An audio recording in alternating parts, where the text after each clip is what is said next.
Everybody, in this video we will learn about radial distribution curves. So these are the few curves that we will understand in this video with the help of few tricks, and after watching this video this topic would be very easy for all of you to understand. These are the few curves. जैसे कि आप देख सकते हैं, this is a curve for 1s orbital, 2s, 3s, 2p, 3p and 3d. अगर हम इन सारी curves में एक पैटर्न ढूंढने की कोशिश करें तो आप ये पाएंगे कि जो 1s ऑर्बिटल है, 2p ऑर्बिटल है और 3d ऑर्बिटल है, ये तीनों ही ऑर्बिटल सेम पैटर्न को फॉलो कर रहे हैं। जैसे कि इनमें तीनों में एक एक मैक्सिमा प्रेजेंट है। यहाँ पे आप देखें, ये जो 2s ऑर्बिटल है और जो 3p ऑर्बिटल है, इन दोनों की कर्व्स भी लगभग सेम ही है।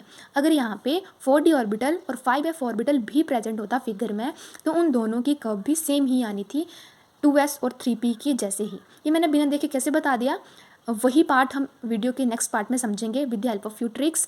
जैसे यहाँ पे है 3s ऑर्बिटल जिसमें 3 मैक्सिमा प्रेजेंट है।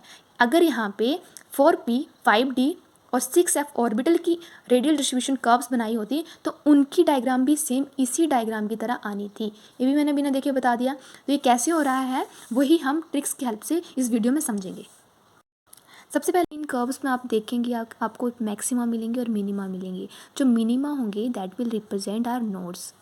इस ट्रिक को समझेंगे कि कैसे हम बिना देखे ही बता सकते हैं किसमें कितनी कर्व्स बनेंगे, किसमें कितने मैक्सिमा बनेंगे, किसमें कितने नोड्स बनेंगे।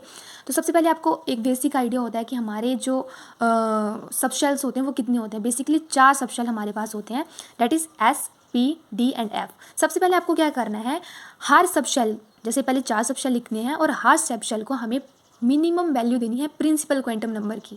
कैसे? जैसे हमने S को वैल्यू दे दी 1। अब S के लिए प्रिंसिपल क्वांटम नंबर की वैल्यू मिनिमम कितनी हो सकती है? 1 ही हो सकती है। आपने 1s से सुना होगा, कभी भी आपने 2s से नहीं सुना होगा। पहले 1s आएगा फिर 2s आएगा। तो हमने इसको मिनिमम वैल्यू दे दी S को 1। अब हम P सबशेल को मिनिमम प्रिंसिपल क्वांटम नंबर की वैल्यू देंगे। तो आपने कभी भी 1 भी नहीं सुना होगा। P स्टार्ट होता है, P सबशेल स्टार्ट होता है 2p से। तो इसको भी हमने मिनिमम वैल्यू दी प्रिंसिपल क्वांटम नंबर की, डेट इज़ 2p। अब आपने D को भी 2d कभी नहीं सुना होगा, वो भी 3d से ही स्टार्ट होता है।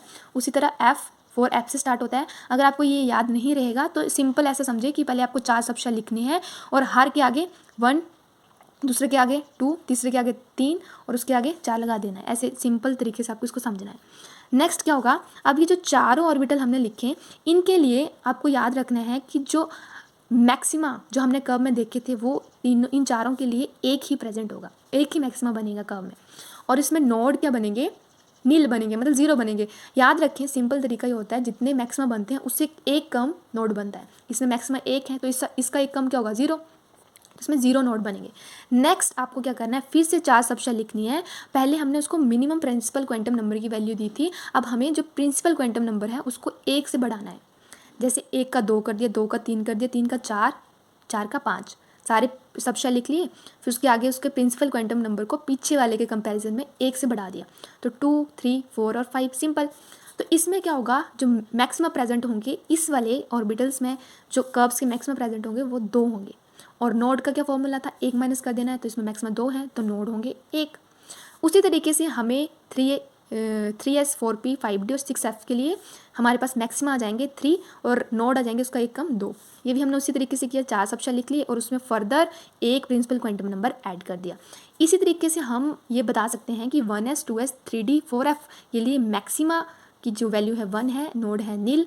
और इन चारों ऑर्बिटल के लिए 2s, 3p, 4d, 5f के लिए मैक्सिमा की वैल्यू है 2 और नोड की वैल्यू है 1। अगर आप इसको वेरीफाई करना चाहें तो आप ये डायग्राम में देखें, हमने जैसे पीछे टेबल में पढ़ा 1s, 2p और 3d और आगे क्या आना है, क्योंकि सबशेल f और उसके आगे प्रिंसिपल क्वांटम नंबर हम लेंगे 4, तो 4f।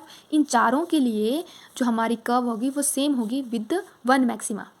तो लेकिन इसमें फ़र्क क्या है, इसमें अगर आप 1s की बात करें तो उसमें जो कर्व है उसकी जो पीक है थोड़ी सी हाई है, नेक्स्ट में थोड़ी सी लो है, उसके नेक्स्ट में 3d में थोड़ी उससे कम है और 4f में उससे थोड़ी कम बना देनी है। बाकी जो आइडिया है, बेसिक आइडिया वो सेम ही है। वैसे ही 2s, 3p और साथ में 4d और 5f की भी कर्व सेम ही होगी। s वाले रीजन में, s वाले ऑर्बिटल के लिए आपको कर्व थोड़ी सी उसकी पीक ज़्यादा बनानी है, p के लिए उसकी थोड़ी s के कंपैरिजन में थोड़ी कम कर देनी है, d के लिए उससे p के कंपैरिजन में कम कर देनी है और f के लिए वैसे ही ट्रेंड चलेगा। उसी तरह 3s, 4p, 5d और 6x के लिए सेम ट्रेंड फॉलो